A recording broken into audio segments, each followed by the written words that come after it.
Nu skal jeg, hvis I ikke ved, hvordan man får sin video på computer, eller noget, så viser jeg lige det her. Så det første, vi gør noget på den, der hedder browser.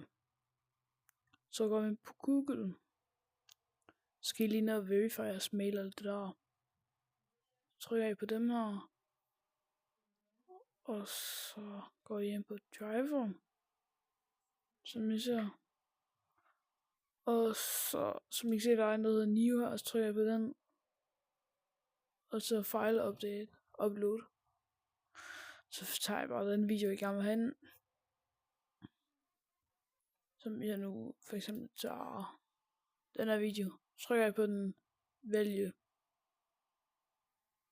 Og så burde den godt at være her på my drive. Så kommer den ind. Så skal jeg bare dobbeltklik. Og så så er de inde, ja. Og så går I så bare på jeres computer. I skal bare være på den samme medie eller på telefonen eller noget. Jamen det er også det, og så tak fordi I så med.